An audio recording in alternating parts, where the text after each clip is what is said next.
लेकिन हमारे कवि हैं जो ख़ासतौर से हास्य व्यंग से कमाल से काम लेते हुए वो सवाल, वो प्रश्न जो हमारे दिल के हैं, हमारे समाज के, उनको पेश कर देते हैं, जो काम महेंद्र अजनबी ने किया। आइए वही अब वेद प्रकाश वेद साहब की तरफ हम बढ़ें, ये शमए मुशारा लेकर तशरीफ़ लाएं। बहुत ही लोकप्रिय कवि, पूरी दुनिया तक पहुँचे हैं वेद प्रकाश वेद साहब। आप सभी को और मंच को नमन। बहुत अच्छा शादाब भाई ने अभी सुनाया कि एम्बुलेंस को रास्ता नहीं देते। ऐसी बात नहीं है, शादाब भाई देते हैं पर चुनावों में।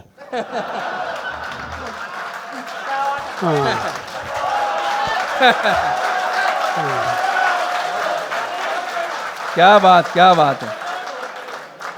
वीडियो भी बनाते हैं। हाँ,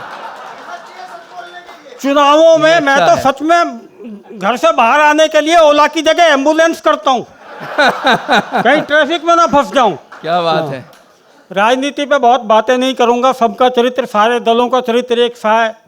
पहले उसके साथ पीडीपी, बाद में उसके साथ पीडीपी, पहले उसके साथ टीडीपी, बाद में उसके साथ टीडीपी। क्या रखा है चिंतन में, बैठ के बेटा बीड़ी पी।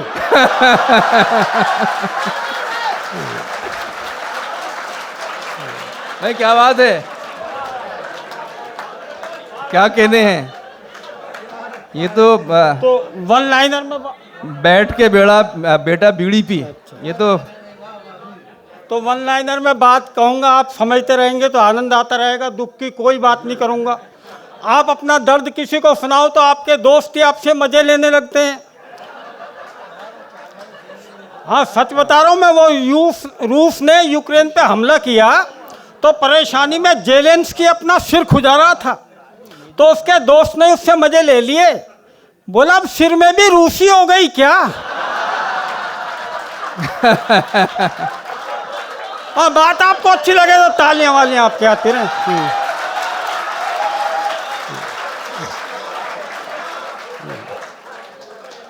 अब इतने युवा श्रोता यहाँ बैठे हुए हैं, क्या अपने लक्ष्य को साधते हैं और सफल होते हैं, ये हमारे देश में संभव है। वो एक लड़के को आदत थी लड़कियों से उम्र पूछने की, 3-4 बार पिटने के बाद भाई ने उसी काम के लिए डॉक्टरी कर ली।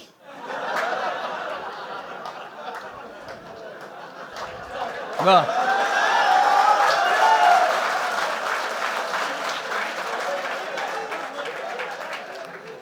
ये स्थिति है साहब।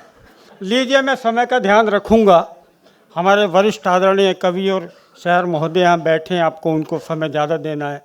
आदमी की सलाह देने की आदत होती है। उसी पर एक बहुत छोटी सी हास्य की कविता। जब 1.5 साल के अंदर ही मर गई एक आदमी की चौथी घरवाली, जब 1.5 साल के अंदर ही मर गई एक आदमी की चौथी घरवाली, तो उसके दोस्त ने दुख प्रकट करने के बजाय उसको सलाह दे डाली कि खराब मुकद्दर से पीछा यूं ना छूटेगा, हर 4 महीने बाद घुड़चड़ी अपनी घोड़ी खरीदी क्यों नहीं लेता, किराए में कहां तक रुकेगा। कहने वाह वाह वाह वाह।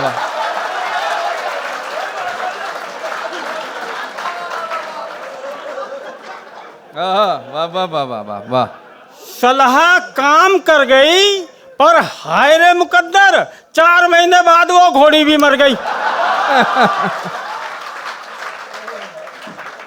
तो कुछ लोगों की सलाह ऐसी होती हैं, और आजकल तो रंजीत भाई सीसीटीवी कैमरे का जमाना है, सब हरकतें उसमें कैद हो जाती हैं। लेकिन आप किसी को अपराध करते हुए देख लो तो उसे अपराधी नहीं कह सकते, वो कहेगा अभी जांच चल रही है। इसी बात को लेकर यही भूमिका इतनी सी एक कविता है, सुनिए। क्या बात है। महाधूर्त नेता से जब पूछा उसके कृत्यों को लेकर सवाल, महाअपराधी नेता से जब पूछा उसके अपराधों को लेकर सवाल, आप मुझे अपराधी नहीं कह सकते, अभी जांच चल रही है, कहकर गया टाल। और जाकर बोला अपने बाप से, देखा बापू, जांच का बहाना लगाकर किस तरह टरका दिया चुपचाप से। बाप गलती से ईमानदार था, बाप गलती से ईमानदार था। बोला तुम्हारी ये बात बहुत खल रही है, मुझे बापू मत कहो, अभी जांच चल रही है। वाह।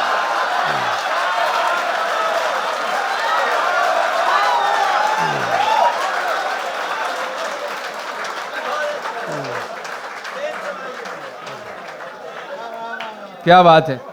और अभी तो पीछे रावण दिल्ली आया। नहीं, मैं सच बात बता रहा हूं, मैं कसम इंडिया टीवी की एकदम सही बात। तो उसका क्या हाल हुआ, वो किस संगत में फंस गया, क्योंकि कई बार आदमी गलत संगत में भी फंस जाता है। वो मुझे ध्यान है, एक आदमी बहुत ज्यादा पीकर गिरता पड़ता हुआ घर पहुंचा। अगले दिन पत्नी ने पूछ लिया, कल कहां से इतनी पीकर आया था? बोला कुछ नहीं, कल मैं गलत संगत में फंस गया। पत्नी ने कहा किनके साथ बैठ लिया? बोला हम 4 दोस्त थे, 1 बोतल थी, 3 पीते नहीं थे।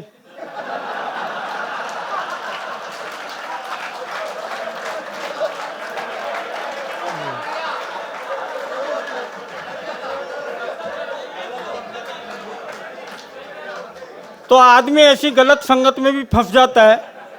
अच्छा, वो पीने वालों से मुझे एक बात और याद आ गई जी। वो 4 पियक्कड़ एक मुर्दे को कब्रिस्तान में ले जा रहे थे, तो एक का पांव एक कब्र के ऊपर पड़ गया, दूसरे ने टोक दिया, बोला अरे देख के चल, नीचे मुर्दा है। पहले वाला बोला ऊपर भी हमने कौन सा वर्ल्ड कप उठा रखा है। ये स्थिति होती है साहब, आप अच्छे से अच्छा काम कर लो, आपके भाग्य में बुराई मिलनी है, मिलेगी, बच नहीं सकते आप। मोदी जी ने बढ़िया काम किया, जितने भी हाईवे थे सबसे शराब की दुकानें हटा दी, एक्सीडेंट होते थे 1 किलोमीटर 500 मीटर अंदर कर दी। पर मुकद्दर में बुराई थी, मिलनी थी। बारीक बात कहूंगा, पकड़ लेंगे, झूम उठेंगे।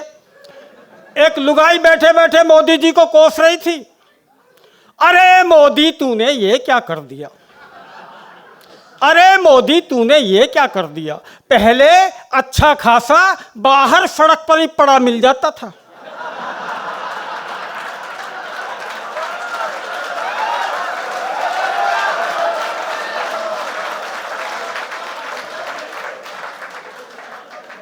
वो 2 दोस्त हाईवे से आ रहे थे, तो एक बोला जैसा आजकल मौसम चल रहा है ऐसा ही था।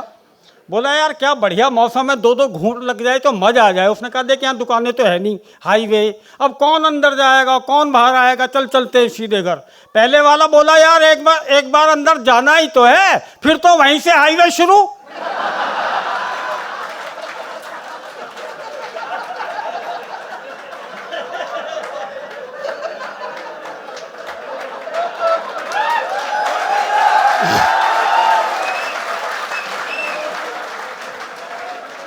तो लीजिए रावण की दिल्ली यात्रा। लोग ऐसी बात कर रहे हैं, हमारे नेता आजकल रावण को भी मात कर रहे हैं। ये बात उड़ते उड़ते रावण तक पहुंची तो रावण बौखला गया। अपने से भी बड़े राक्षसों के दर्शन करने वो लंकापति, वो दशानन आनन फानन में सीधा दिल्ली आ गया। अपने से भी बड़े महारथियों के दर्शन करने वो लंकापति, वो दशानन आनन फानन में सीधा दिल्ली आ गया। स्टेशन से बाहर आते आते घटना घट चुकी थी, ओला करने के पैसे भी नहीं बचे थे, अगले की जेब कट चुकी थी।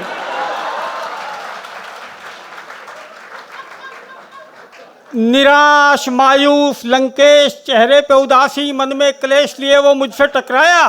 बोला भाई साहब आप भारतीयों के हाथ जोड़ते हैं, आपकी तरक्की देखकर तो हम भी शर्मा गए। त्रेता में नाक काटने से चले थे, कलयुग में जेब काटने पर आ गए। त्रेता में नाक काटने से चले थे, कलयुग में जेब काटने पर आ गए। वो तो भला हो मंदोदरी का 100 का नोट अलग से अंटी में फंसा दिया था, वरना खाने के भी पैसे नहीं बचते, मुझे तो मरवा दिया था। मुझे क्या पता था सीता को चुराकर राम का दिल दुखाने के मुझे ये फल भोगने पड़ेंगे कि मैं फलों को तरस जाऊंगा। मेरी समझ में नहीं आ रहा इन 100 रुपए में मैं भला क्या खाना खाऊंगा। मैंने कहा राम को क्यों इल्जाम दे रहे हैं, राम को सताने वाले तो मजे ले रहे हैं। और अगली पंक्तियां आप तक पहुंचे तब आपका समर्थन मुझे घनघोर तालियों से चाहिए। मैंने कहा राम को क्यों इल्जाम दे रहे हैं, राम को सताने वाले तो मजे ले रहे हैं। वो त्रेता होगा जहां राम को सताने पर मातम पुरसी मिलती है। ये कलयुग है रावण डार्लिंग, यहां राम को सताओगे तो कुर्सी मिलती है।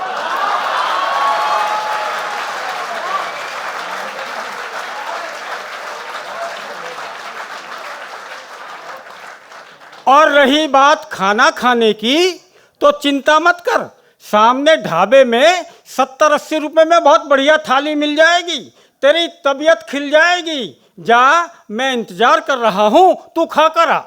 रावण ढाबे में गया और जब बाहर आया तो अगले के कपड़े और मुंह दोनों उतरे हुए थे। मैंने कहा क्यों रावण, कपड़े क्यों उतार लिए? बोला उतार नहीं लिए, ढाबे वाले ने उतरवा लिए। मैंने कहा तुम्हारे पास तो 100 रुपए का नोट था। सुनते ही रावण रुआंसा हो गया, पर किसी तरह अपने आंसू रोक लिए। कहने लगा मैं क्या करता, अगले ने 70 रुपए पर हेड के हिसाब से 700 ठोक दिए।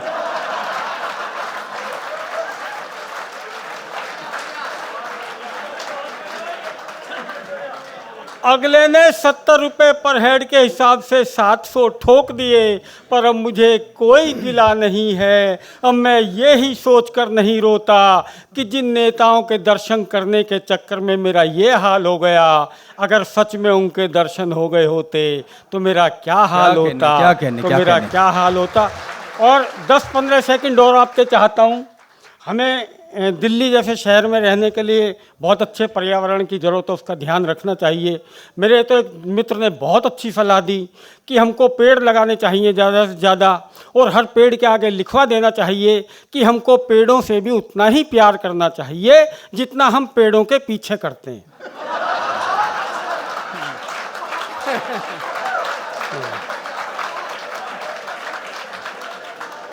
और 2 पंक्तियां बस,